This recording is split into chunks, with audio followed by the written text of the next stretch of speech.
Sawadee-kap. Hello and welcome to Daily Wisdom, Walking the Path with the Buddha. Today is our Pali Canon and English study group where we study the words of the Buddha. You're welcome to join along with us in our study program here where we're going to be studying the teachings of the Buddha, moving into a brand new book. We're moving into volume 7, which is titled The Breathing Mindfulness Meditation. This is where you're learning the teachings from the Buddha of what it takes to develop a breathing mindfulness meditation practice. You'll be able to learn from his own words where he'll be sharing with you all the various aspects of breathing mindfulness meditation, including things like how to develop the 4 foundations of mindfulness, the 7 factors of enlightenment, and moving the mind to enlightenment with breathing mindfulness meditation. Of course, you're going to need more than just breathing mindfulness meditation in order to get to enlightenment, but you would need breathing mindfulness meditation to get to enlightenment. You can't meditate your way to enlightenment, but you also wouldn't be able to get to enlightenment without meditation either. So we're going to be starting this book, and over a series of weeks, we're going to be exploring a collection and consolidated version of Gotama Buddha's teachings on breathing mindfulness meditation in his own words, which is so important to learn with the Buddha's words, because as you learn with his words, you'll see what he did teach and what he didn't teach.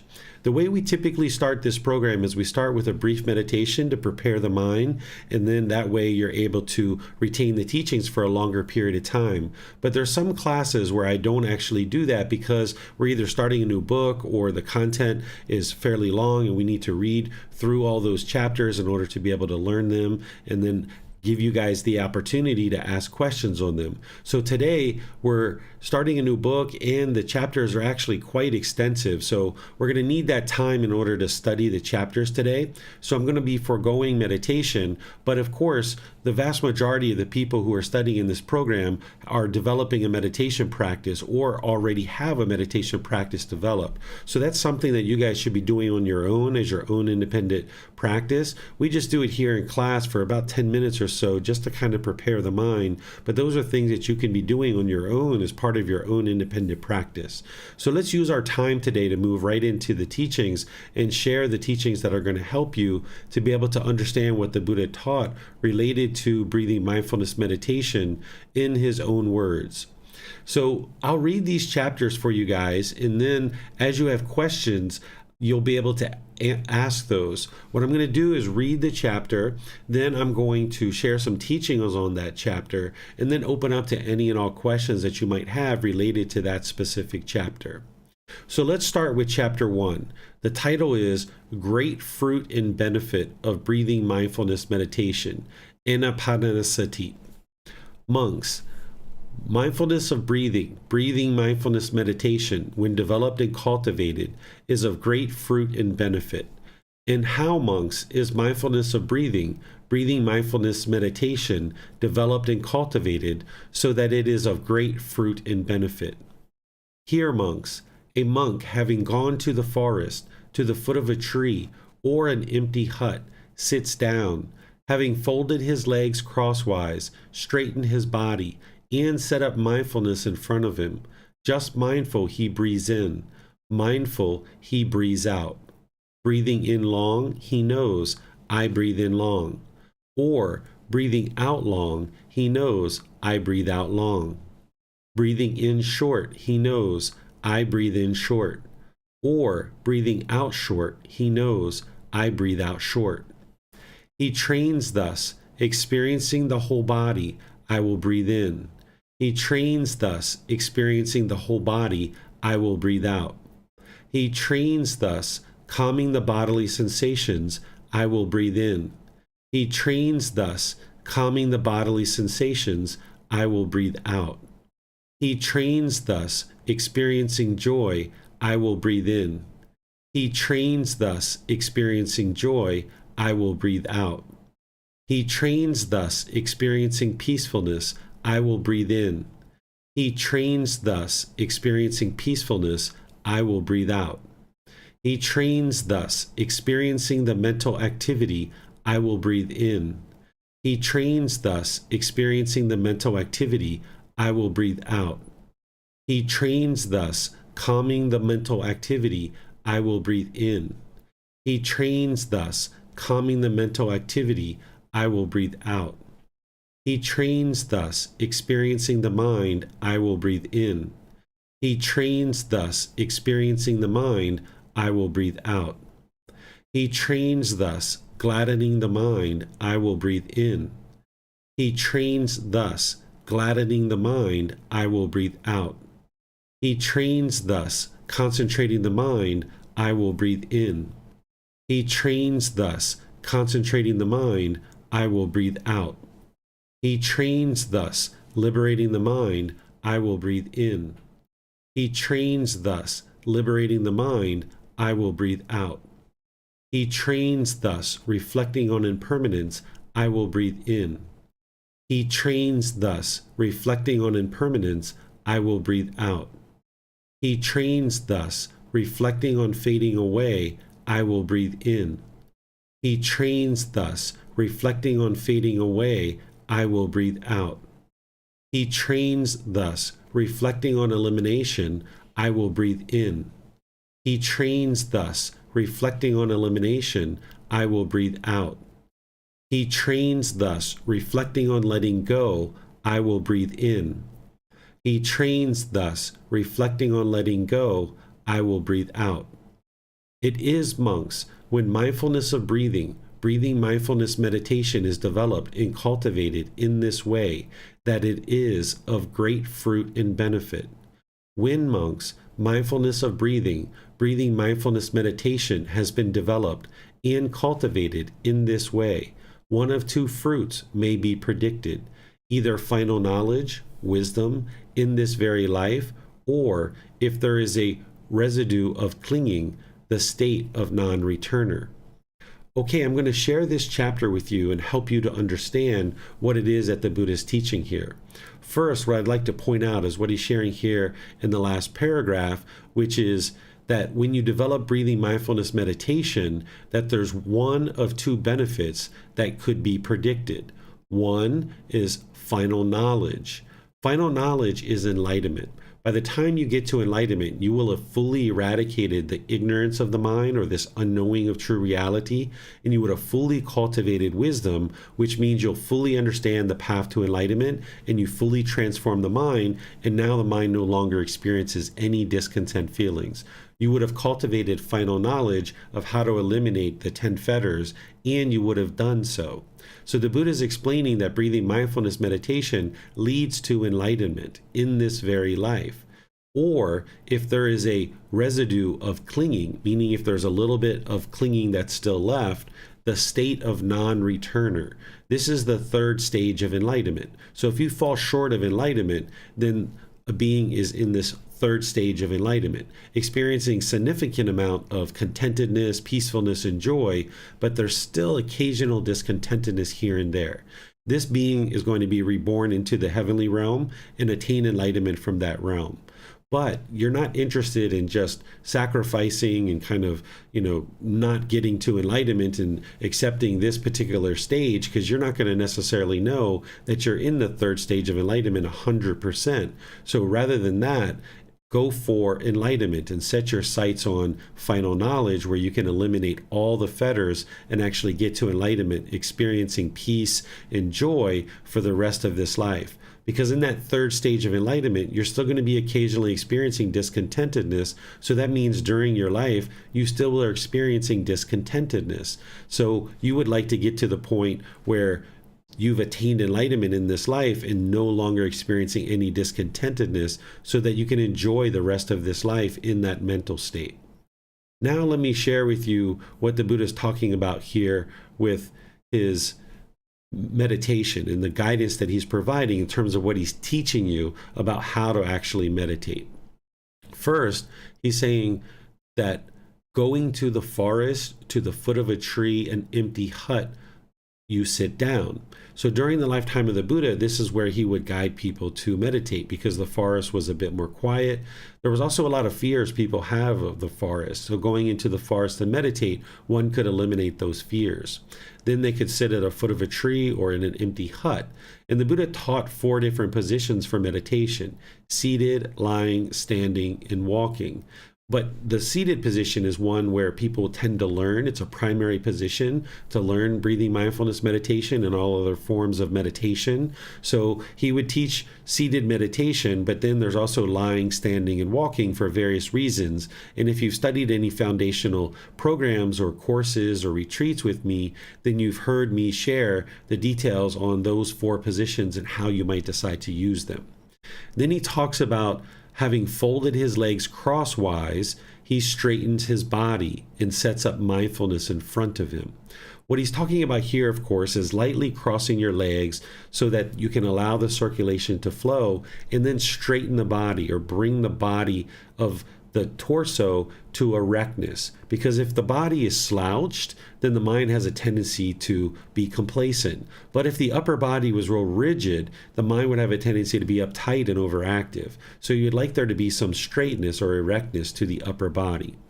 Then he says here, set up mindfulness in front of him. And of course, he's speaking to males, but this applies to females as well.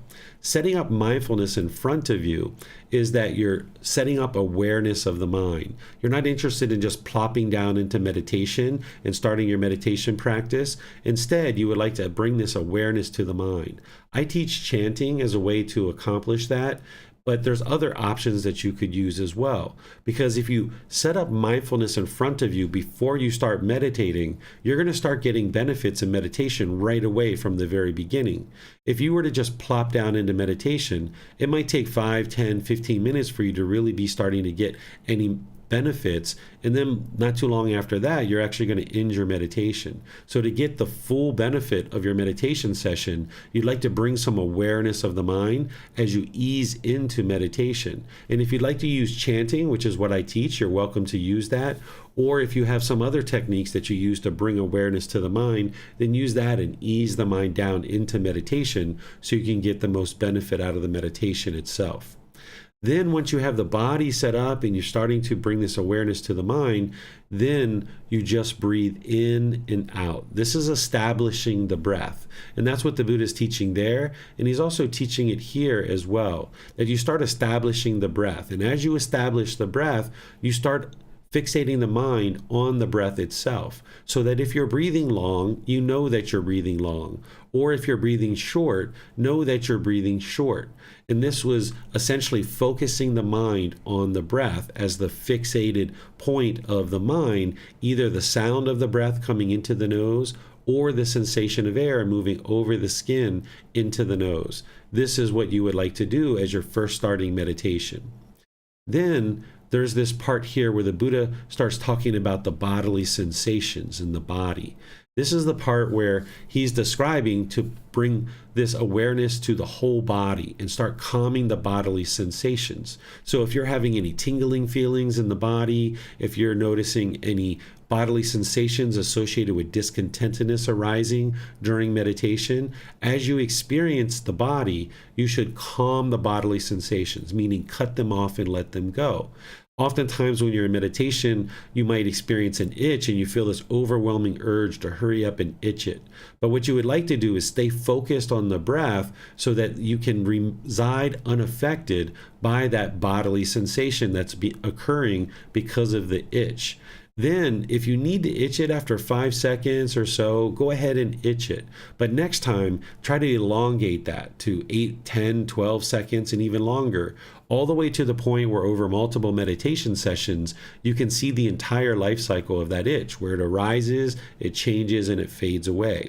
But also while you're in meditation, particularly early in practice, you're going to have many different thoughts. And all these different thoughts can potentially be coming out of your cravings. Certain cravings could be in there. And as those are arising, you might notice the arising of bodily sensations associated with discontent feelings that are about to arise. This is taught as part of right mindfulness and the 4 foundations of mindfulness, that as you notice the bodily sensations, you'd like to cut them off and let them go, because that's how you restrain the mind and ultimately eliminate the cravings, desires, attachments.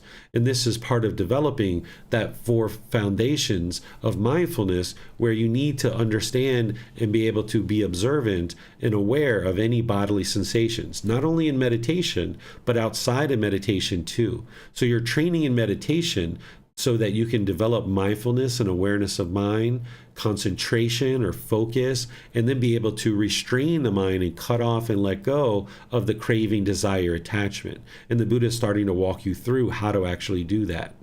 As you start to do that, what you might notice is that there's this joy and peacefulness that comes into the mind. This is the qualities of the enlightened mind starting to shine through.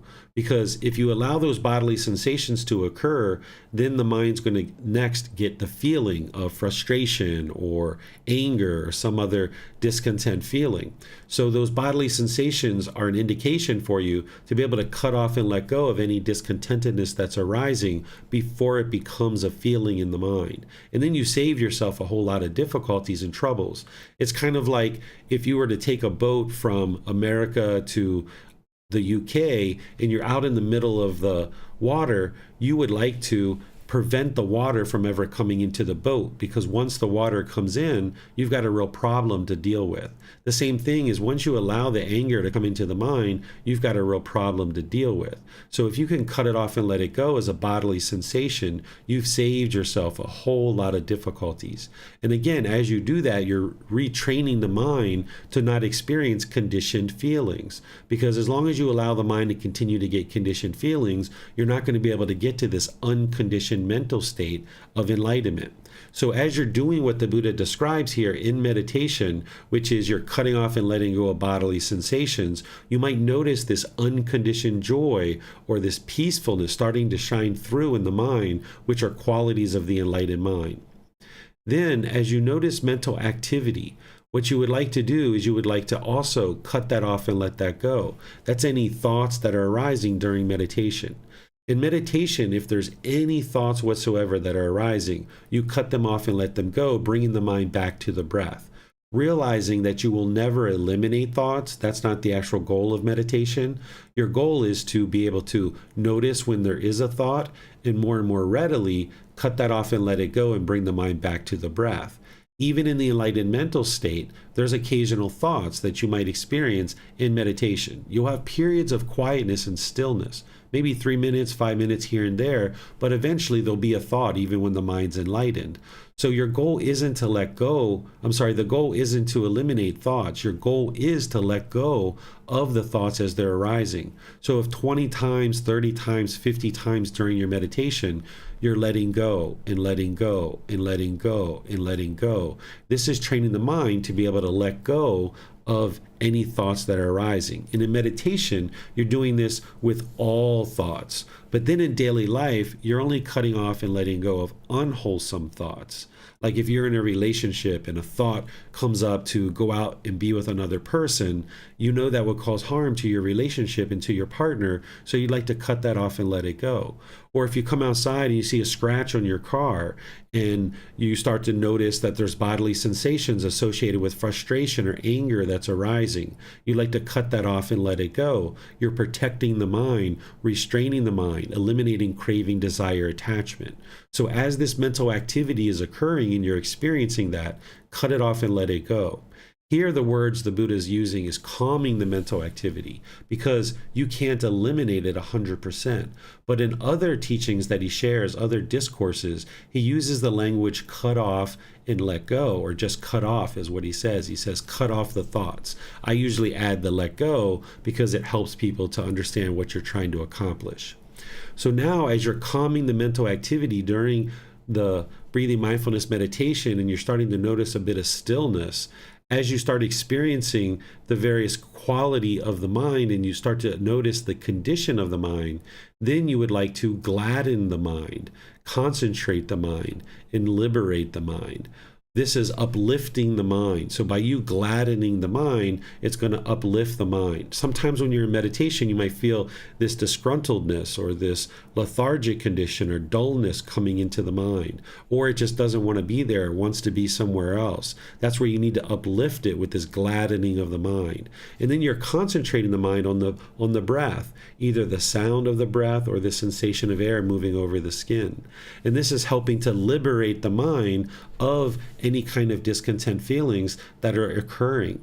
Because as long as you allow the mind to get those conditioned feelings, then it's going to keep doing that over and over and over and over again. So by restraining the mind, not allowing it to get those conditioned feelings, you can liberate the mind of any feelings that are occurring. This is the conditioned feelings. Then as you're in meditation and you're noticing different lighting, different sounds, different smells or odors, different things like this that are occurring, all due to impermanence, oftentimes the mind is sitting in meditation experiencing this impermanence, and you might get frustrated because you hear a sound. Maybe someone's playing music, or there's a baby crying, or there's a car honking their horn, or something like this. What you need to do in those situations is remind yourself that this horn is impermanent, or that baby crying is impermanent, and just cut off and let go and bring the mind back to the breath. Rather than allow the mind to follow and chase after that baby crying or the horn honking. So rather than being in meditation and just letting your mind run towards that, instead, remind yourself and understand that that is impermanent, reside unaffected, and bring the mind back to the breath. Because this is the whole challenge that the unenlightened mind is experiencing in daily life, is there's all this impermanence happening around you. And now when you go out into the world, you're affected by all this impermanence. And you're trying to train your mind in meditation to be unaffected by any impermanence that is arising. That way, in daily life, your mind will be better trained to be able to deal with any impermanence, and eventually you can get liberated from all those strong feelings. And that's what the Buddha is describing here, that as you're understanding impermanence and training the mind to come back to the breath each time, that then there'll be this fading away of the strong feelings. And ultimately, you'll get to the elimination of strong feelings because you've trained the mind to let go. And that's what is going to ultimately lead to either enlightenment itself, which is final knowledge, or if you don't attain final knowledge in this very life, the state of non-returner. So if you stay dedicated and diligent and determined in your meditation practice, meditation of breathing mindfulness meditation is what's going to lead to your enlightenment. And of course, you need much more than meditation. That's why there's the Eightfold Path. The Eightfold Path is the core central teaching, with meditation being one aspect of that path, but there's other aspects that you would need to fully get to enlightenment. So let me see what questions you guys have related to this first chapter in Volume 7. You can put those questions into Facebook, YouTube, or in Zoom, and I'll be able to see those questions and answer them for you during our class.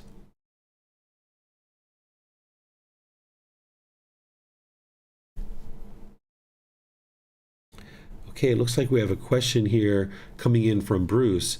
He shares, all of those training steps happen automatically while without us actively focusing on any of those steps, because that would be thinking. Is this the correct understanding? So yes, but there's one aspect that I would share with you here, Bruce, is that these steps don't happen automatically. You need to actively train the mind to be able to do this, applying right effort. Right? So you're right that you're not interested in thinking about each one of these steps, because that would be the mind holding on, and you're not liberated at that point. The mind hasn't let go. So what you would like to do is take something like this discourse and take it as if the Buddha is just sharing with you how to do meditation, and then you go off and do it. It's kind of like when you were a child, your parents had to teach you to brush your teeth, and they stood right there with you. They put on the toothpaste for you. They showed you how to hold your toothbrush. And as you were brushing your teeth, you had to remember to move back and forth and how to actually brush your teeth. But then you just went out and you started doing it. Like right now, you don't think about every single stroke of brushing your teeth. You just do it because you know how to do it. And that's the same thing with this meditation, is that you learn through the teachings that I share and those foundational programs like the group learning program. I go through point by point and teach you how to meditate. And then in the guidance that I give, I consolidate the instruction during meditation to help you understand all of those things that the Buddha just shared. I help you to accomplish that through a consolidated guidance. And then as you learn that, then you just go off and do it. You don't need to think about each one of those statements. But you're going to need to apply effort to actually do it, since it doesn't happen automatically. And then Bruce has another question here. He says, when peace and joy arise in the mind during meditation, do we also cut them off and return to the breath like we do with thoughts, feelings, and so on? So if peace and joy, if it's unconditioned peace and joy, you're not going to be able to cut it off because it's unconditioned. There's no condition that's creating it. So that will just permeate in the mind. But if it's a conditioned feeling like happiness, excitement, elation, thrill, euphoria, you'll cut that off and let it go. But by the time you get to these unconditioned mental qualities, not just the peace and joy and the calmness and things like that, but also things like loving kindness and compassion, sympathetic joy, equanimity, all of these unconditioned mental qualities, you're not going to actually be able to cut them off if they're truly unconditioned. So if you have something arise, you can sit there and try to cut it off, because if it's a conditioned feeling, it'll work. But don't be surprised if you're trying to cut off the peace and joy and it doesn't go anywhere, it just stays there, because that would be the unconditioned peace and joy, and that's what is going to continue to permeate in the mind. And then here's some more from Bruce.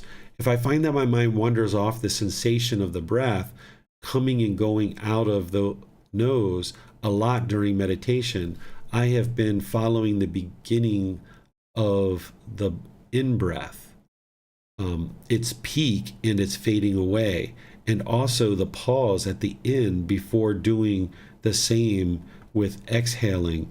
It seems to focus my mind better and for longer. Is this okay? Yes, this is what you would like to do. You'd like to follow the entire breath, gradually coming in through the nose, and then it comes in and it's the inhale, and then there's that little gap in between where you're not breathing, you're not inhaling or exhaling, and you can observe that gap, and then you just gradually exhale out, and then you get to the bottom of that breath and you see that gap there at the bottom, and you just notice that it's there, and then you breathe in gradually. This is the type of meditation that you'd like to get to. So if that's what you're doing, Bruce, that's exactly what you would like to accomplish. Okay, I'm not seeing any other questions here anywhere on any of our platforms. So let's go ahead and move into the other chapters that we have, which is the next one is chapter 2. And you can see here there's a lot of information that I'm sharing as part of this chapter, right? I just would like to point this out to you guys, that you've got the words of the Buddha here, which are quite extensive, and then you've got the reference to the original source teachings back in the Pali Canon in case you'd like to go see that. And then you've got words from me that are helping you to understand this. And I can't teach all of these words in a particular class, so it's really important that you're reading and you're coming to class. So either read before and or after class. If for some reason you never read, you still should come to class, but you're going to get so much more benefit if you're reading these books, because it's got a lot more detail. And then if you've read these books, then when we're in class, we can actually go a lot deeper into the teachings rather than just dealing with some of the surface things. So you can see there all that content that is going to be helpful for you to understand the words of the Buddha and get the benefit to be able to develop your practice and move closer to enlightenment. So this chapter 2, it's titled 7 Predicted Fruits and Benefits of Breathing Mindfulness Meditation. Monks, mindfulness of breathing mindfulness meditation, when developed and cultivated, is of great fruit and benefit. And how, monks, is mindfulness of breathing mindfulness meditation developed and cultivated so that it is of great fruit and benefit? Here, monks, a monk having gone to the forest, to the foot of a tree, or an empty hut, sits down, having folded his legs crosswise, straightened his body, and set up mindfulness in front of him. Just mindful, he breathes in. Mindful, he breathes out. So here, this is repeating the same things that we just studied. So I'm going to just scroll through this since we just read that. And I'm going to get down here to the new part. It is, monks, when mindfulness of breathing mindfulness meditation is developed and cultivated in this way, that it is of great fruit and benefit. When, monks, mindfulness of breathing mindfulness meditation has been developed and cultivated in this way, 7 fruits and benefits may be predicted. What are the 7 fruits and benefits? 1. One attains final knowledge early in this very life. So the Buddha already talked about this in the previous discourse. 2. If one does not attain final knowledge, wisdom, early in this very life, then one attains final knowledge or wisdom at the time of death. So this is where he's showing you that you can attain enlightenment during this life, or you can attain it at death. The ideal would be to attain enlightenment during this life and then enjoy the rest of your life with that peaceful, calm, serene, and content mind with joy. If you attain enlightenment at death, okay, that's probably the next best thing, but you would have lived your life with frustration and irritation your entire life. So you would like to attain enlightenment during your life and enjoy the rest of the life with that enlightened mental state. But if you do attain it at death, okay, at least there's not going to be rebirth, but you still live the life with discontentedness your entire life. Then 3.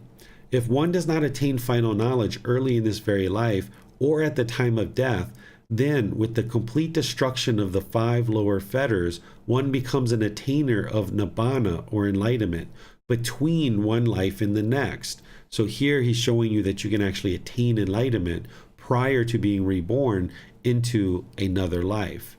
And that's another option of what one could experience. Then he talks number 4. If one does not attain final knowledge or wisdom early in this very life or at the time of death, or become an attainer of nibbana between one life in the next, then with the complete destruction of the 5 lower fetters, one becomes an attainer of nibbana or enlightenment upon landing. That means as soon as one lands into the next life, they attain enlightenment from there. And that would be in the heavenly realm that they would end up accomplishing that as soon as they are reborn into the heavenly realm. 5. If one does not attain final knowledge early in this very life or at the time of death, or become an attainer of nibbana, enlightenment between one life and the next, or become an attainer of nibbana, enlightenment upon landing, then, with the complete destruction of the 5 lower fetters, one becomes an attainer of nibbana, enlightenment, without extra effort. So this is because when you're reborn into that new life, you can get to enlightenment without extra effort because there's residual memories that come from your previous life. So if in a previous life, an individual has been learning and practicing these teachings and there's rebirth, they're going to be reborn because they have craving in their mind, but there's also residual memories that then come forward into the new mind. And then in this new life, one can get to enlightenment without extra effort or without struggle. And this can explain to you, if you find these teachings somewhat straightforward to be able to learn, this can be because you potentially had learned these teachings in a previous life, but you're not interested in allowing that to cultivate any kind of conceit or arise any conceit in the mind. Instead, just understand that that's why some people have more challenging time or less challenging time to be able to cultivate the mind on this path to enlightenment. Everybody needs to overcome the same obstacles in order to get to enlightenment, but some people might have done some of that work in a previous life, and this is why it's a bit easier for some people. Everybody comes to this path with various levels of pollutions in their mind, and they need to overcome those obstacles. And if you are training in this life and you fall short of enlightenment and are reborn into a future life, then that work that you did in this life is going to benefit you in your future life.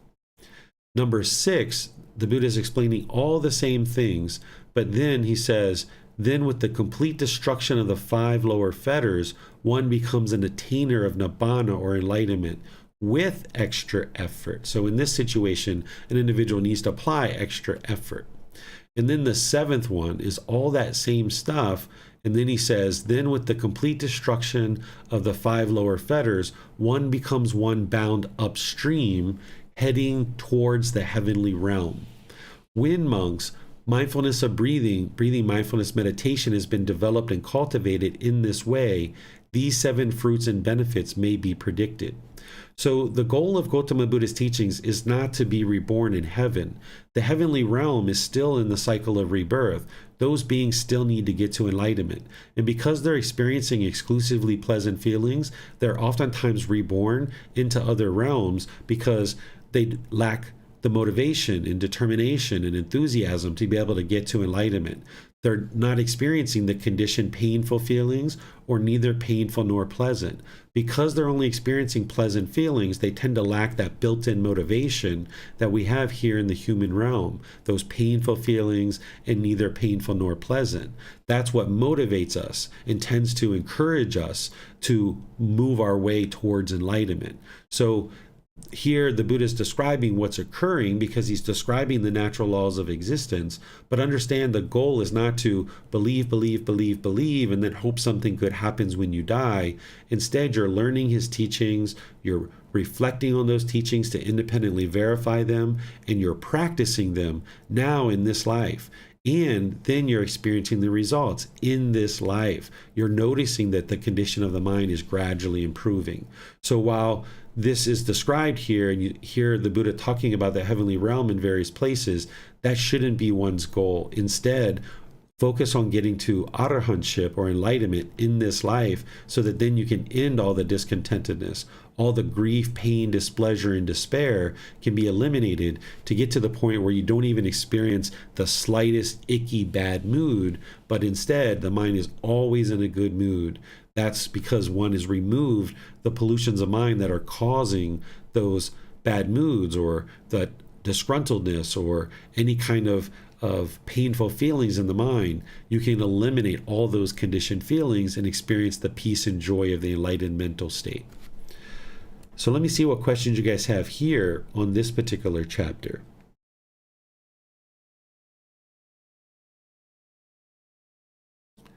Okay, I'm not seeing any questions here. So we're going to move on to chapter 3, which a lot of these chapters are very similar today. So we're going to be skipping over certain portions of it. But let me read this for you. This one is cultivating mindfulness of breathing fulfills 4 foundations of mindfulness, 7 factors of enlightenment, true wisdom, and liberation.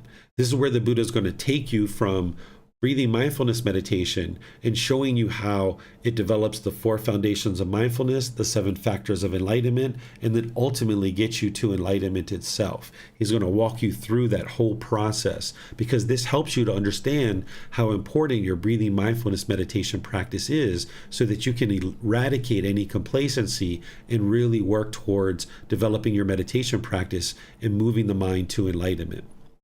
There is, monks, one thing which, when developed and cultivated, fulfills 4 things, and 4 things which, when developed and cultivated, fulfills 7 things, and 7 things which, when developed and cultivated, fulfills 2 things. Concentration by mindfulness of breathing mindfulness meditation, monks, is the one thing which, when developed and cultivated, fulfills the 4 foundations of mindfulness. The 4 foundations of mindfulness, when developed and cultivated, fulfills the 7 factors of enlightenment.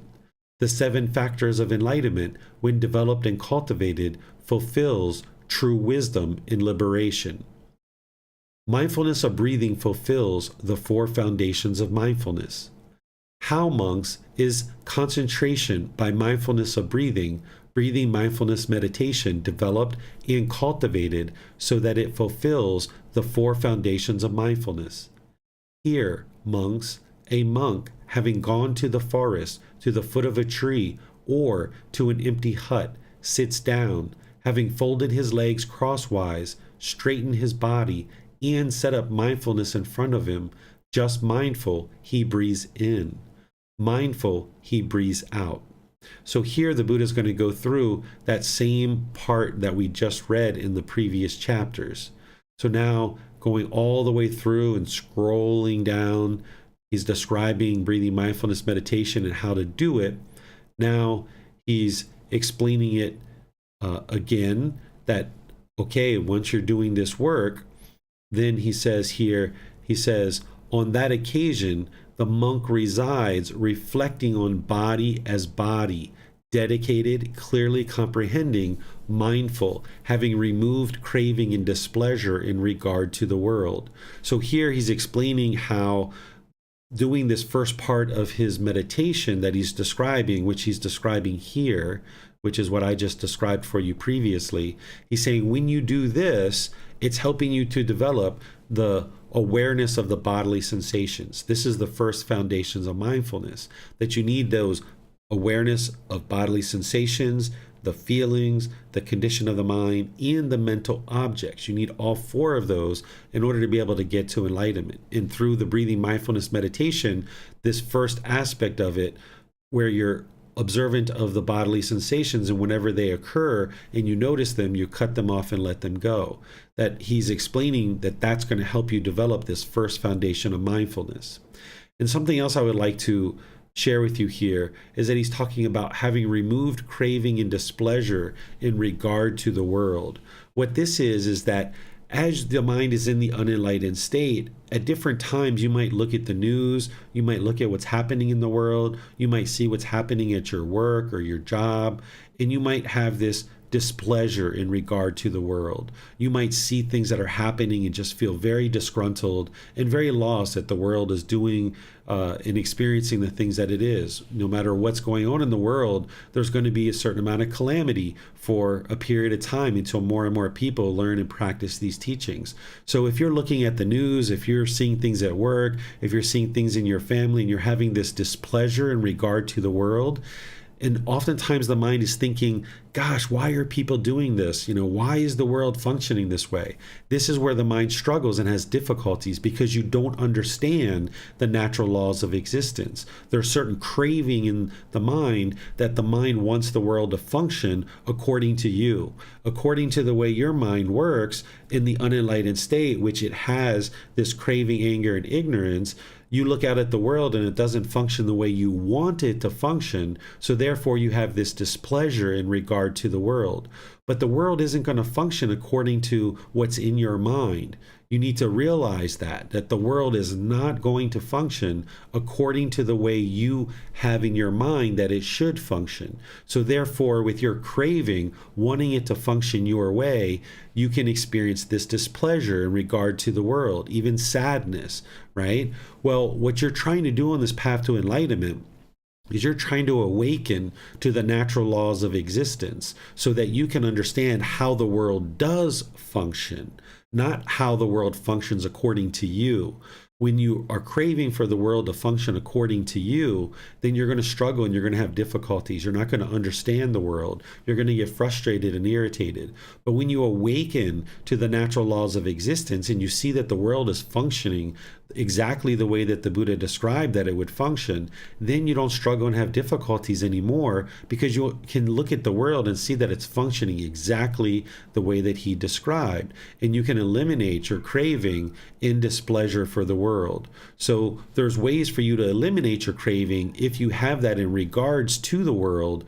But understand that as part of what the Buddha is describing here and another place of his teachings, he's helping you to be aware to not crave the world to be a certain way, because that's where you'll struggle and have difficulties. Instead, learn, reflect, to independently verify and practice, awaken the mind to the natural laws of existence, and then you'll see the world's functioning exactly the way the Buddha describes it.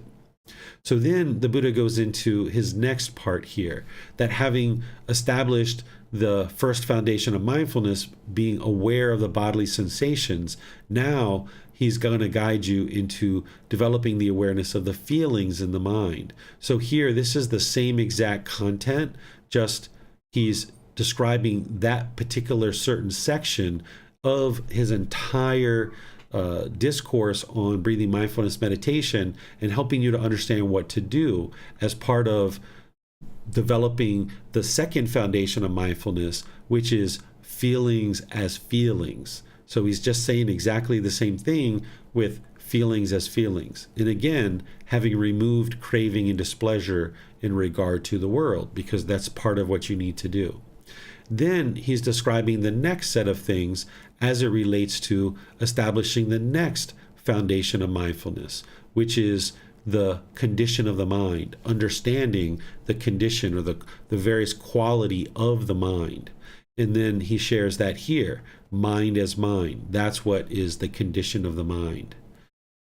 Then the last foundation of mindfulness is having awareness of the mental objects. And again, he's using that part of his discourse where he's describing breathing mindfulness meditation to help you see that you need to practice those aspects of his guidance that he's providing in order to develop this awareness of the mental objects.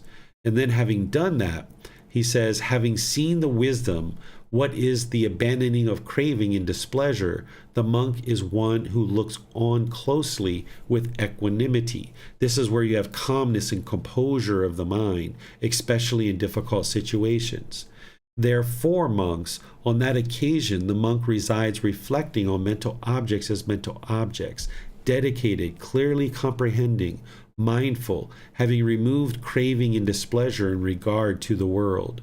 It is, monks, when concentration by mindfulness of breathing mindfulness meditation is developed and cultivated in this way that it fulfills the four foundations of mindfulness. I've always shared in all the programs that I teach about breathing mindfulness meditation that you're developing awareness of mind or mindfulness and concentration, the ability to focus on that breath, and then you're cutting off and letting go.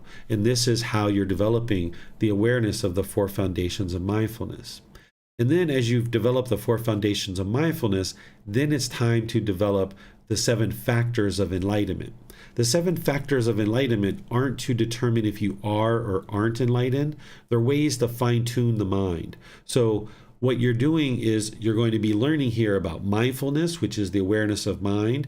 And then there's 3 factors of the 7 factors of enlightenment: investigation, energy, and joy, that whenever you notice the mind is dull and complacent and lethargic, you arise the enlightenment factor of investigation, energy, and joy to bring the mind out of that complacent state into the middle.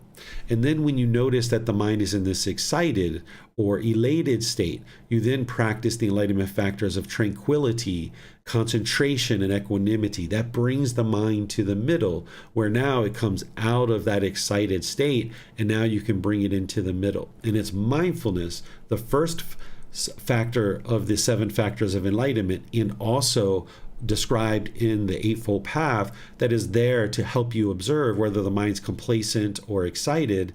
And now you invoke the various factors of enlightenment that you need, either investigation, energy, and joy, or the tranquility, concentration, and equanimity. Those are the ones that are bringing the mind out of that excited state. Okay, so here the Buddha says, and how, monks, are the 4 foundations of mindfulness developed and cultivated so that they fulfill the 7 factors of enlightenment? Whenever, monks, a monk resides reflecting on the body as body, on that occasion, unmuddled mindfulness is established in that monk. Whenever, monks, unmuddled mindfulness has been established in a monk, on that occasion, the enlightenment factor of mindfulness is aroused by the monk. On that occasion, the monk develops the enlightenment factor of mindfulness. On that occasion, the enlightenment factor of mindfulness goes to fulfillment by development in the monk. Residing thus mindfully, he penetrates that teaching with wisdom, examines it, makes an investigation of it.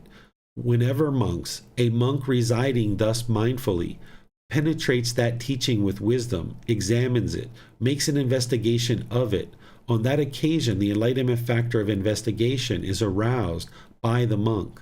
On that occasion, the monk develops the enlightenment factor of investigation. On that occasion, the enlightenment factor of investigation goes to fulfillment by development in the monk.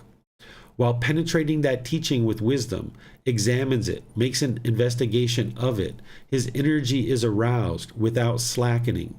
Whenever a monk's energy is aroused without slackening, as he penetrates that teaching with wisdom, examines it, makes an investigation of it.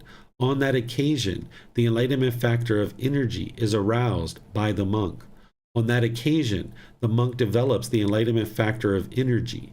On that occasion, the enlightenment factor of energy goes to fulfillment by development in the monk. When his energy is aroused, there arises in him joy. Whenever joy arises in a monk whose vitality is aroused, on that occasion the enlightenment factor of joy is aroused by the monk. On that occasion, the monk develops the enlightenment factor of joy. On that occasion, the enlightenment factor of joy goes to fulfillment by development in the monk. For those whose mind is uplifted by joy, the body becomes tranquil and the mind becomes tranquil. Whenever the body becomes tranquil and the mind becomes tranquil in a monk whose mind is uplifted by joy, on that occasion, the enlightenment factor of tranquility is aroused by the monk. On that occasion, the monk develops the enlightenment factor of tranquility. On that occasion, the enlightenment factor of tranquility goes to fulfillment by development in the monk. For one whose body is tranquil and who is joyful, the mind becomes concentrated. Whenever the mind becomes concentrated in a monk whose body is tranquil and who is joyful, on that occasion the enlightenment factor of concentration is aroused by the monk. On that occasion the monk develops the enlightenment factor of concentration. On that occasion the enlightenment factor of concentration goes to fulfillment by development in the monk. He becomes one who closely looks on with equanimity at the mind, thus concentrated. Whenever a monk becomes one who closely looks on with equanimity at the mind, thus concentrated, on that occasion the enlightenment factor of equanimity is aroused by the monk. On that occasion the monk develops the enlightenment factor of equanimity. On that occasion the enlightenment factor of equanimity goes to fulfillment by development in the monk. Whenever a monk resides reflecting on feelings as feelings, mind as mind, mental objects as mental objects, on that occasion unmuddled mindfulness is established in that monk. Whenever unmuddled mindfulness has been established in a monk, on that occasion the enlightenment factor of mindfulness is aroused by the monk. On that occasion the monk develops the enlightenment factor of mindfulness. On that occasion, the enlightenment factor of mindfulness goes to fulfillment by development in the monk. The remaining 3 foundations of mindfulness should be elaborated as in the case of the first foundation of mindfulness. He becomes one who closely looks on with equanimity at the mind, thus concentrated. Whenever a monk becomes one who closely looks on with equanimity at the mind, thus concentrated, on that occasion the enlightenment factor of equanimity is aroused by the monk. On that occasion the monk develops the enlightenment factor of equanimity. On that occasion the enlightenment factor of equanimity goes to fulfillment by development in the monk. It is when the 4 foundations of mindfulness are developed and cultivated in this way that they fulfill the 7 factors of enlightenment. So here the Buddha is describing these enlightenment factors and how one leads to the other. There's other teachings where he describes what I described, which is mindfulness is practiced at all times, and then when the mind's dull or complacent, you lift it up with investigation, energy, and joy, and when it's excited, you bring it into the middle with tranquility, the concentration, and equanimity. This is part of fine-tuning the mind as you're getting closer and closer to enlightenment. Then he talks about the 7 factors of enlightenment fulfill true wisdom and liberation. How, are the 7 factors of enlightenment developed and cultivated so that they fulfill true wisdom and liberation? Here, a monk develops the enlightenment factor of mindfulness, which is based upon seclusion, freedom from strong feelings, and elimination, maturing in release. He develops the enlightenment factor of investigation, which is based upon seclusion, freedom from strong feeling, and elimination, maturing in release. So he explains all the 7 factors here: energy, joy, tranquility, concentration, equanimity. He describes them all the same way. It is, monks, when the 7 factors of enlightenment are developed and cultivated in this way that they fulfill true wisdom and liberation. So by you developing breathing mindfulness meditation, it leads to the development of the 4 foundations of mindfulness, which leads to the development of the 7 factors of enlightenment. And it's the 7 factors of enlightenment that you're practicing to allow the mind to be fine-tuned and then actually get to this enlightened mental state where you have freedom from strong feelings. The mind eliminates discontentedness. This matures in release. Essentially, you're bringing the mind to the middle and training the mind to be in this middle more and more. So when you notice that with mindfulness, that the mind is either sluggish or excited, and you bring the mind to the middle, you're keeping the mind in the middle, not only during meditation, but in daily life as well. That calmness and composure that you experience in meditation, you would like to maintain that in your daily life.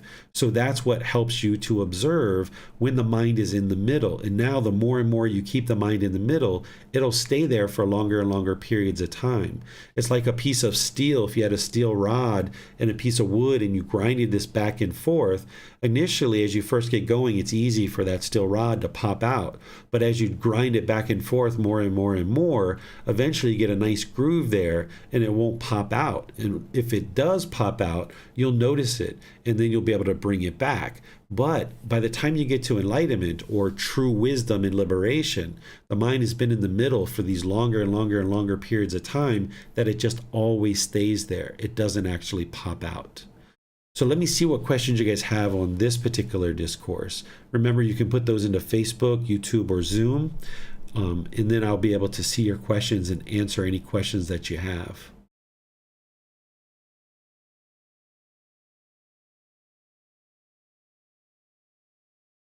Right, I'm not seeing any questions here. So let's move on to the next chapter, which is chapter 4. This is another discourse of the Buddhas related to breathing mindfulness meditation. And it's similar to the one we just read, but it's a bit different. So I'm going to point out those different parts for you. It's titled, Cultivating Mindfulness of Breathing Fulfills 4 Foundations of Mindfulness, 7 Factors of Enlightenment, True Wisdom and Liberation. Another discourse. Monks, I am content with this progress. My mind is content with this progress. So arouse still more energy to attain the unattained, to achieve the unachieved, to realize the unrealized. I shall wait here at Savasati, or however that city is pronounced, for the Kamudi full moon for the 4th month. So this is the Buddha describing that he's content with the way his mind is, and that as you notice that your mind has a certain amount of contentedness and peacefulness, focus on continued progress. Arise dedication, determination, and diligence. Arise that energy and that willingness to go forward and actually continue to work to achieve the unachieved, to realize the unrealized. Then he says here, or at least they're describing the situation, the monks of the countryside heard the perfectly enlightened one will wait there at this particular city on this particular day. And the monks of the countryside left in due course for this particular city to see the perfectly enlightened one. All these elder monks, all these different names of elder monks went to go see the Buddha during this time. These are well-known elder disciples of the Buddha.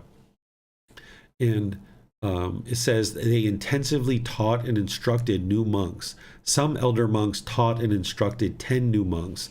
Some elder monks taught and instructed 20, 30, 40 monks. And the new monks, taught and instructed by the elder monks, achieved successive stages of high distinction. On that occasion, the Upasa day of the 15th, the full moon night of this particular time frame. This is just how they identified a particular day, because they didn't have the calendar like we have, like January, February, March, and a particular day. This is how they distinguished the actual time. So the perfectly enlightened one addresses them thus: monks, this assembly is free from unbeneficial speech. This assembly is free from idle chatter. It consists purely of heartwood. Such is this community of monks. Such is this assembly.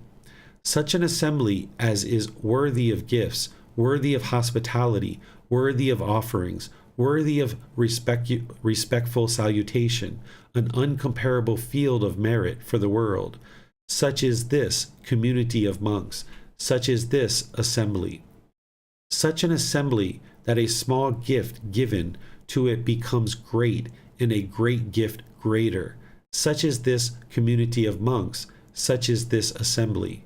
Such an assembly as is rare for the world to see. Such is this community of monks. Such is this assembly.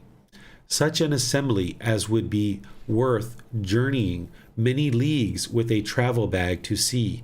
Such is this community of monks. Such is this assembly. In this community of monks, there are monks who are arahants, with taints destroyed, who have lived the holy life, done what had to be done, laid down the burden, reached their own goal, destroyed the fetters of existence, and are completely liberated through final knowledge or wisdom. Such monks are there in this community of monks. In this community of monks, there are monks who, with the destruction of the 5 lower fetters, are due to reappear spontaneously in the heavenly realm, and there attain final nibbana, final enlightenment, without ever returning from that world. Such monks are there in this community of monks.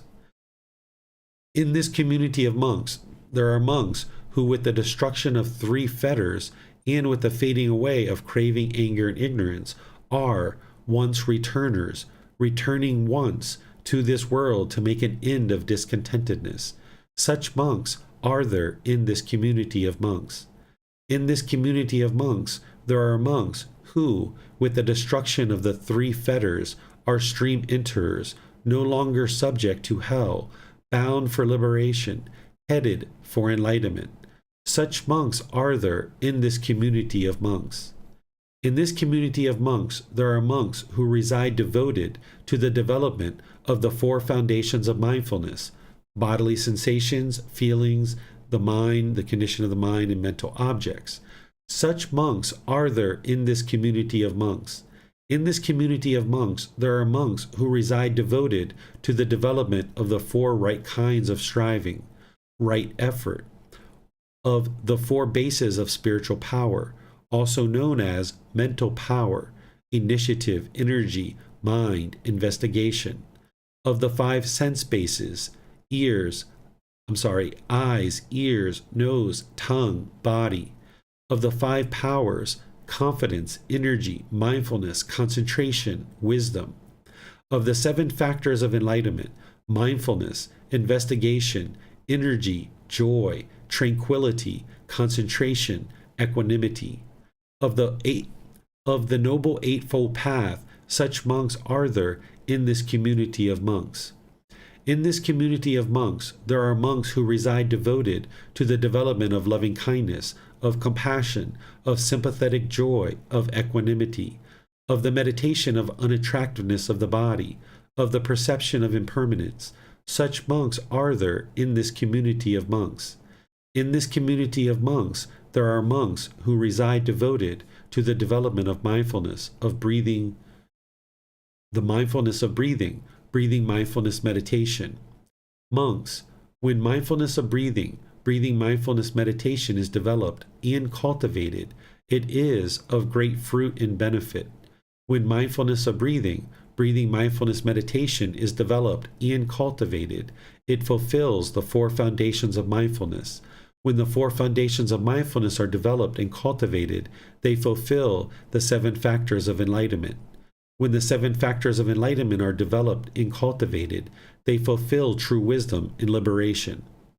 And how, monks, is mindfulness of breathing, breathing mindfulness of meditation, developed and cultivated so that it is of great fruit and great benefit? Here, monks, go on to the forest. So this is the things that we have already studied in this particular class. He goes all the way through, and then he explains, monks, that is how mindfulness of breathing is developed and cultivated so that it is of great fruit and great benefit. So I'm going to teach you guys this first before we move on to the next one. So here the Buddha is talking about all these students that have come and gathered, and that this grouping of students are practicing the teachings very well. That there's arahants or enlightened beings there. There's individuals who are non-returners. There's individuals who are once returners and stream enters. People are practicing the teachings and sharing the teachings with these new monks who are just starting to learn. And one of the things that you can gather from a discourse like this is he starts to then describe the qualities of mind that this group of students are having cultivated. So here he talks about that they've cultivated the 4 foundations of mindfulness. So you know that that's something you need to cultivate. He talks about the 4 right kinds of striving. This is described in the Eightfold Path as part of right effort, where you learn to prevent unwholesome qualities from coming into the mind. You eliminate unwholesome qualities that are currently in the mind. You arise wholesome qualities that are not yet in the mind. And you support, encourage, and not allow to fade any wholesome qualities that are currently in the mind. This is the 4 right kinds of striving or right effort. Then he talks about the 4 bases of spiritual power.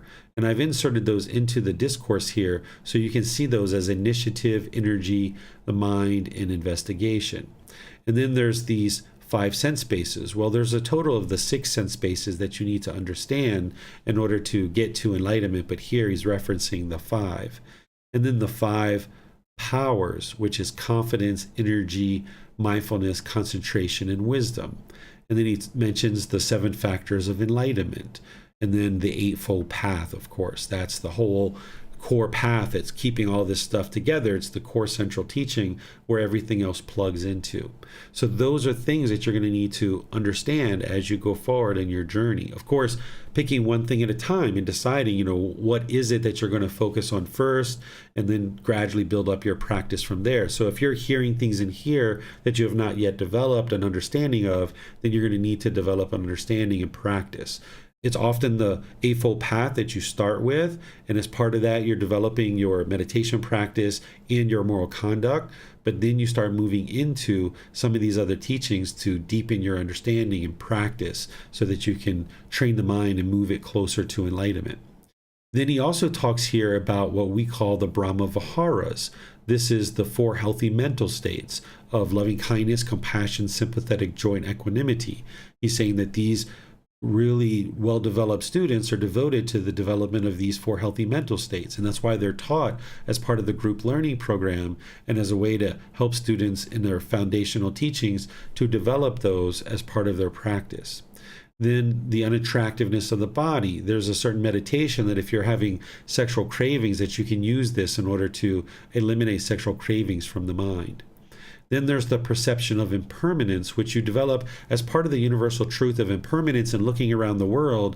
But there's also a meditation to realize non-self that will help you to do this as well, to eliminate the fetter of personal existence view. And if you haven't learned that yet, it's in Volume 1, Chapter 11, and you can always reach out to me and ask for any guidance on that you like. And then, of course, there's individuals who are devoted to breathing mindfulness meditation in this well-developed assembly or grouping of practitioners. So then the Buddha goes back through the things that we learned previously in a previous discourse. Then here he's going to talk about mindfulness of breathing fulfills the 4 foundations of mindfulness, which is what we've already studied.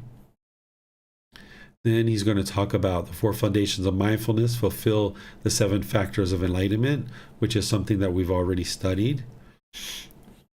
And then he talks about the 7 factors of enlightenment fulfill true wisdom and liberation, which is what we've already studied. Okay, so here what you're getting new in this discourse is those other wholesome mental qualities that you need to cultivate as part of your journey to enlightenment. And that goes right along with all the other wholesome qualities of mind that you're looking to cultivate. Let me know what questions you guys have here. Okay, I'm not seeing any questions here, so I'm going to move on to the next chapter, which is chapter 5. Here, I'm not going to actually read the entire chapter because he's actually sharing the same thing that we've already been studying, which is studying the bodily sensations and understanding that breathing mindfulness meditation is helping you to develop awareness of those bodily sensations. But then here, this is the new part, so I'll read this. Just as a skilled turner of his apprentice, then making a long turn, understands, I make a long turn, or when making a short turn, understands, I make a short turn, so too, breathing in long, a monk understands, I breathe in long.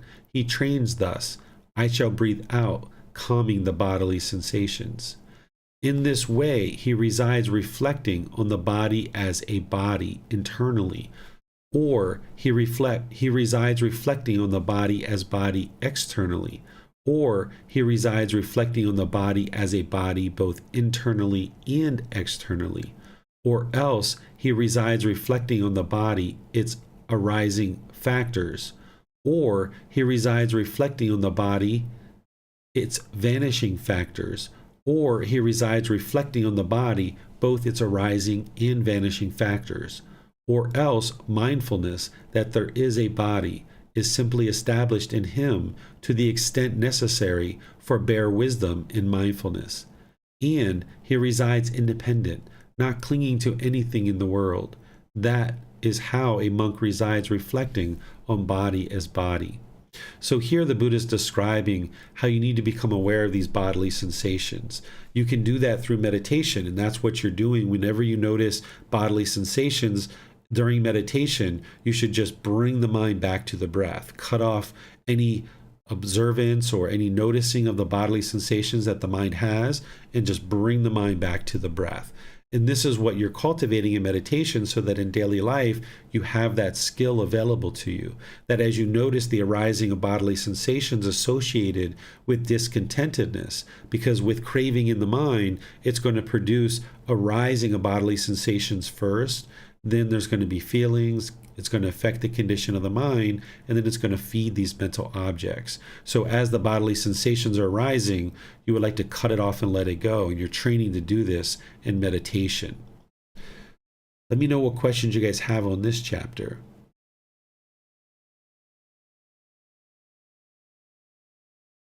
Okay, I'm not seeing any questions there. That's things that we've already been talking about. Here you can see the content that I've shared. Here is chapter 6 of volume 7, where the Buddha is going to share about mindfulness of the body. Same thing here. He's sharing all the same stuff that we've been studying. And then here at the end, he shares something new that we haven't studied yet. As he resides thus diligent, dedicated, and determined, his memories and thoughts based on the household life are abandoned. With their abandoning, his mind becomes steadied internally, quieted, brought to singleness, and concentrated. That is how a monk develops mindfulness of the body.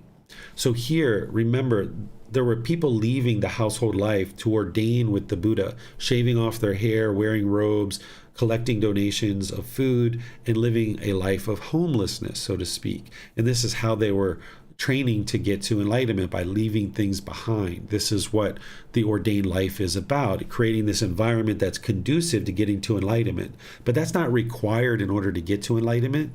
But if you can imagine people coming out of the home and being in this community, having left behind maybe a wife or a husband or children or things like this, they might have certain thoughts and certain memories based on their household life. And what the Buddha is essentially teaching them is put the past in the past, train the mind to be in the present moment. That's what you need to do in order to get to enlightenment. If your mind is indulgent in pleasant things that occurred in the past, then that means in the present moment, you're going to have conditioned pleasant feelings.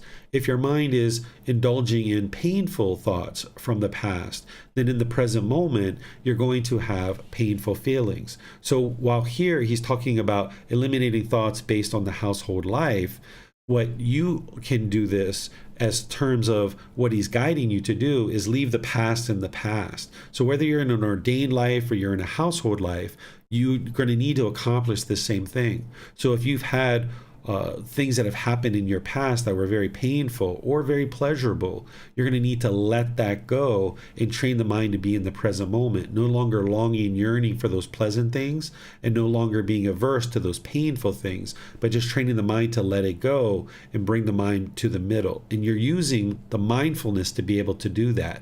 With your awareness of mind, where you're observant of the mind moving to the past or longing for the future, you cut that off and let it go and bring the mind to the middle. And that's the dedication, the determination, and the diligence that you're applying. So don't allow the mind to dwell in those feelings or dwell in those experiences. Train the mind to let them go. And as you do, the mind's going to become more peaceful, more quieted. It's going to be brought to the singleness or concentration. When you get to enlightenment, you will still have memories of things that happened in your past, whether they were pleasant or whether they were painful. But you won't allow those to affect the condition of your mind. You'll remember that those things occurred, but they will no longer produce conditioned feelings anymore. And this is how you do that, is when you notice those thoughts arising in the mind, you redirect the mind perhaps. Maybe you need to go for a walk, go for a bike ride, do something else like that. But you're training in meditation so that you can internally cut off these thoughts, because eventually you'll be able to do that. But early in practice, you might need to redirect the mind, like get up and go to the bathroom, wash your hands, maybe go into the kitchen or something like this. If you can go outside for a walk or ride a bike, that might be something you need to do rather than sit there on the sofa and allow the mind to dwell in those painful or pleasant thoughts, because that's just allowing the mind to continue to be wired to experience conditioned feelings. What you're trying to do is break that away and now rewire the mind so that it's no longer experiencing conditioned feelings based on cravings, desires, attachments. So the longer you allow the mind to dwell in those conditioned feelings, the longer those wires are staying connected, and the mind's going to keep doing that. So you would like to be diligent, dedicated, and determined. Don't be complacent and allow the mind to just sit there and dwell in painful feelings or painful memories or pleasant ones either. You need to train the mind to cut that off and let it go and reside in the present moment. And the sooner you do that, having your mindfulness well established, then you can rewire this mind and get it to the point where it's unconditioned and it's experiencing these unconditioned mental qualities. Let me know what questions you guys have on this chapter.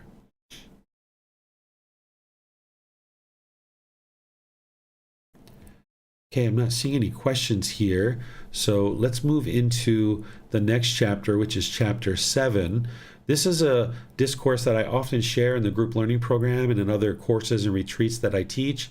It's going to explain to you the importance of breathing mindfulness meditation, or at least, that this is a priority. There's other discourses where the Buddha specifically talks about it as a priority, but here he's going to just give you some details in kind of a really short way to help you understand that breathing mindfulness meditation is indeed going to lead to your enlightenment. So it's titled Mindfulness of Breathing Leads Exclusively to Nibbana, or Enlightenment. Monks, there is one thing that, when developed and cultivated, leads exclusively to liberation, to freedom from strong feelings, to elimination, to peace, to direct knowledge, experience, to enlightenment, to Nibbana. What is that one thing?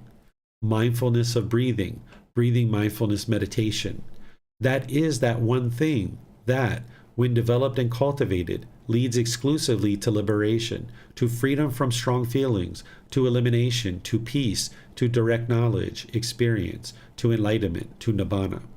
So the Buddha isn't saying that you only need one thing to get to enlightenment. Otherwise, he would have just taught meditation and that's it, right? If this was the only thing you needed, he wouldn't have had all these other teachings that he shared over 45 years. Instead, he's saying that this breathing mindfulness meditation leads to liberation or freedom from the mind, freedom from strong feelings, elimination, peace, to this direct knowledge or experience, to enlightenment.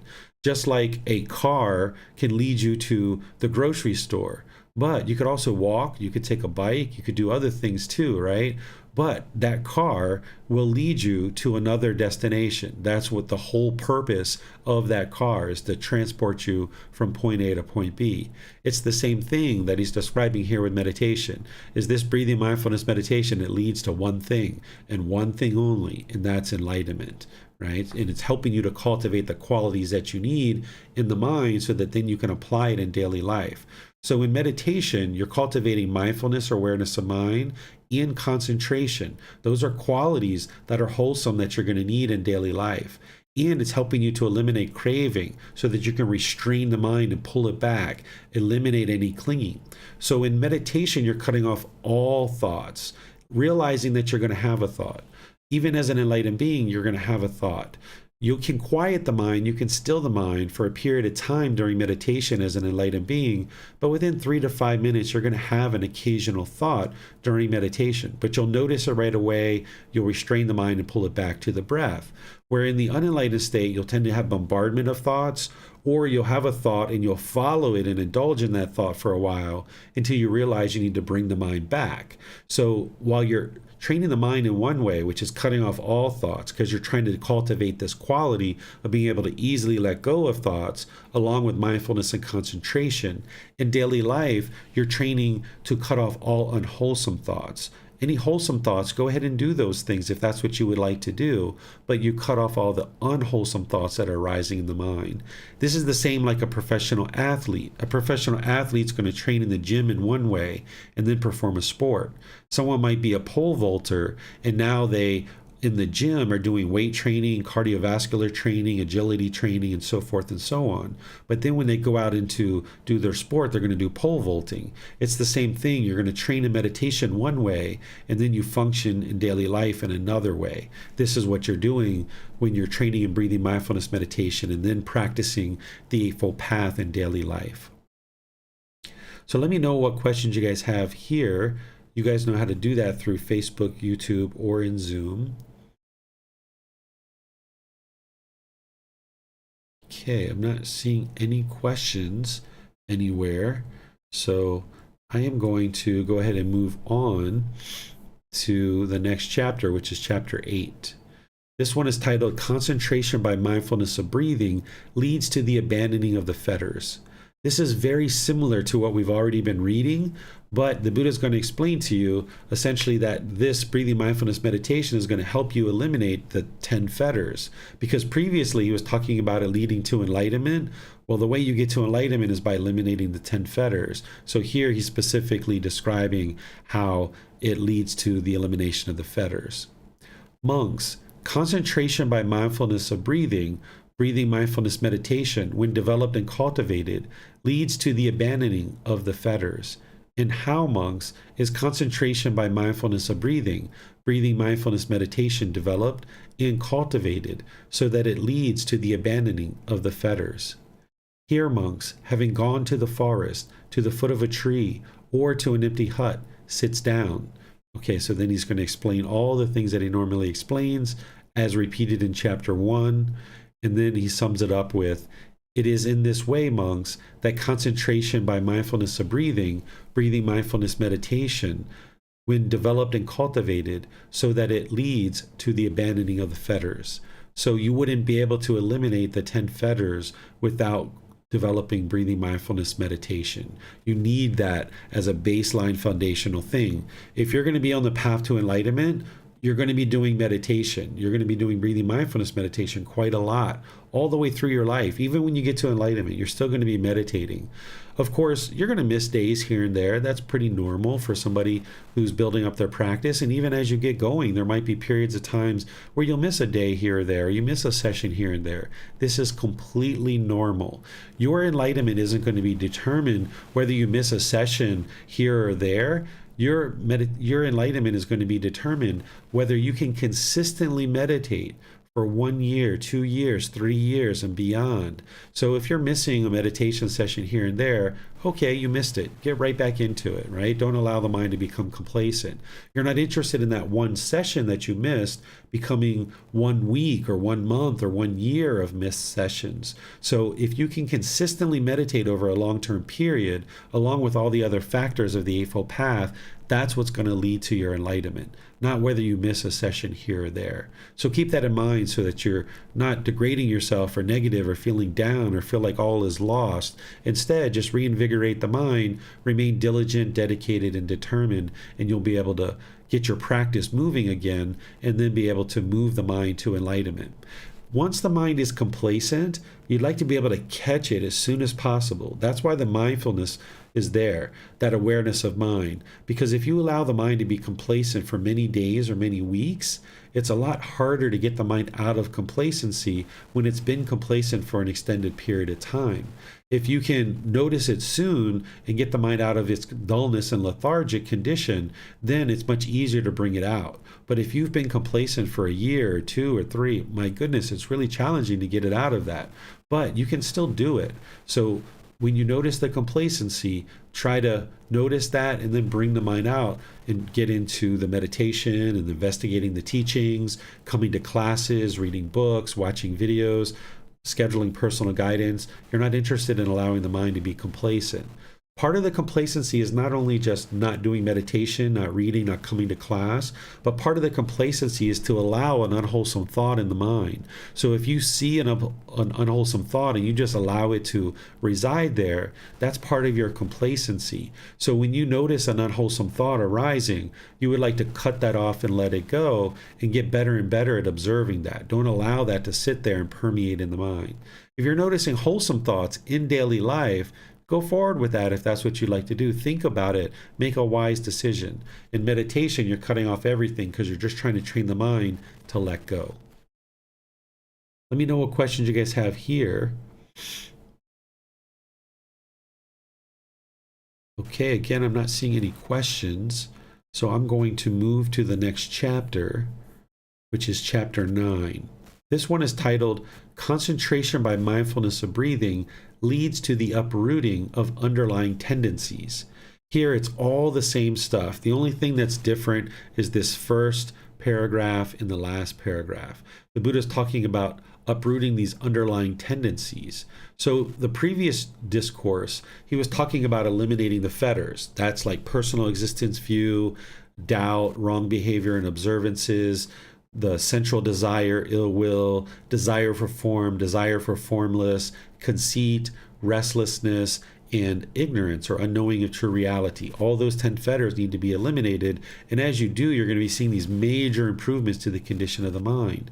What these underlying tendencies are like little tiny quirks or little things that you might be doing that needs to be eliminated from the mind. Like at one time in my life, I used to have this cartilage in my ear and I could just pull on the lobe of the ear and it would click and it would click. And every so often during the day, I would just pull the ear and it would just click and click and click. And it was like the mind was stuck in this cycle. It was obsessed with just clicking the ear and clicking the ear and clicking the ear. Or the same thing was with my nose, because I've had my nose broken a couple times and I've had a few surgeries. And I had cartilage there and I would just kind of lift my nose and it would crack and crack and crack. And I would just do that repeatedly. So you need to eliminate that repetitive aspect of the mind, that obsessiveness of the mind, so that it's no longer on this constant cycle, this repetitive cycle. And that's what it means to uproot the underlying tendencies. So if you have things, little quirks like that you're doing, breathing mindfulness meditation is what's going to help you to uproot those underlying tendencies and things that you're doing. Let me know what questions you guys have here. Okay. I don't see any questions, so we'll move to the last chapter, which is chapter 10. Looks like we're finishing up a little bit more easily than I thought. So here, the title is Concentration by Mindfulness of Breathing Leads to the Full Understanding of the Path. Again, this is the same thing being repeated, but the first paragraph and last paragraph is different. He's already shared in his previous discourses that mindfulness of breathing or breathing mindfulness meditation leads to true wisdom and liberation, which if you've gotten to final knowledge or true wisdom, then you have a full understanding of the path. And that's what he's describing here, and just describing it in no uncertain terms. A Buddha speaks very clear and very concise.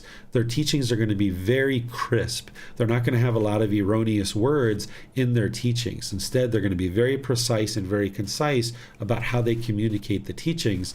They're laying down the lights to illuminate the path to enlightenment for all others. So here he's describing that by the time you train your mind in breathing mindfulness meditation, and of course you need to cultivate all those other qualities of mind and all the other factors of the path, breathing mindfulness meditation allows you to be able to develop the full understanding of the path, because by getting the pollution out of the mind, you're going to start getting more focus and concentration, more clarity of mind, and deep memory.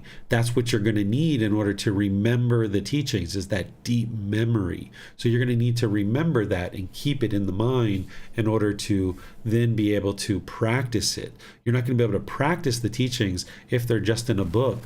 It's great that we have books nowadays and we can refer to them. But when you're in the heat of the moment, when something's going on at work or in your personal life or something, you're not going to be able to pause that person and then go run and look at the book, right? You can do that before a conversation or after a conversation in order to refresh your mind, but you're going to need to commit the teachings to memory. The Eightfold Path is very important to commit to memory so that then you can apply it in your daily life. And that's where you're going to see the most improvement, when you're committing the base core line Eightfold Path to memory, because now you can practice it in daily life.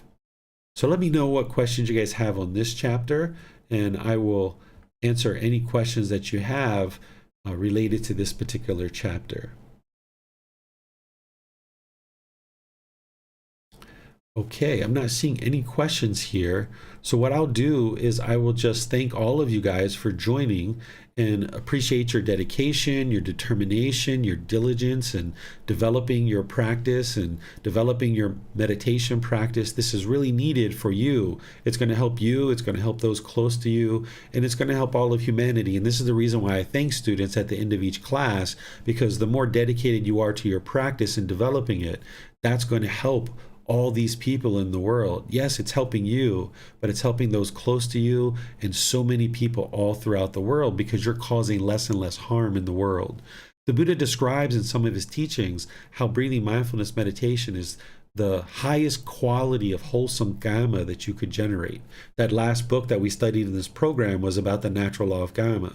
Well, breathing mindfulness meditation is the highest quality of Gama, because you're not causing harm to anyone at all, and you're training your own mind to arise those wholesome qualities and eliminate the unwholesome qualities. So this is the very best thing you can do, is develop your breathing mindfulness meditation practice. And you'd like to get up to 2 or 3 sessions per day for 30 minutes or more, understanding that you're going to need to gradually build up to that.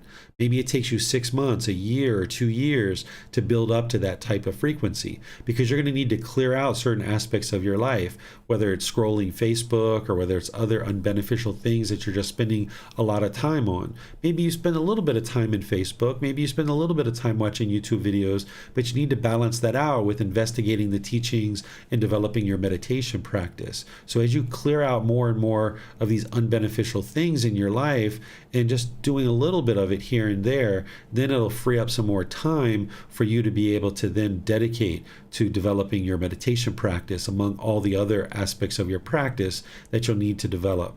So thank you for attending class. Thank you for listening to this on the replay. Thank you for all your questions and your dedication to building and developing your life practice. Next class, we're going to be learning the next 10 chapters, which is chapter 11 through chapter 20. And then tomorrow in the group learning program, I'm in the second part of a 3-part series where I'm going to be sharing the moral conduct section of the Eightfold Path. This is the part that the Buddha really focused brand new students on really closely. So if you're needing help with your moral conduct and understanding the moral conduct of the Eightfold Path, that would be a perfect class for you, because as long as you're causing harm in the world through your moral conduct, that's going to be coming back to you. So you're going to need to develop your moral conduct to the point where you're not causing harm to other beings, because as long as you do, that harm's going to come back to you. So even if you were meditating for 23.5 hours per day, but for 30 minutes a day you went outside and you were speaking harsh and aggressive and hostile with people, your mind is not going to be peaceful and joyful. Your life is not going to be peaceful and joyful. You're going to need this moral conduct and all the other teachings. And then, of course, on Wednesday, we're in the 3rd part of our 4-part series on breathing mindfulness meditation. So you're welcome to join that as well. So we'll see you guys in one of these future classes. Have a very wonderful and lovely rest of your day. We'll see you next time. Sawadee krap.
Thank you again for watching. Enjoy your meditation.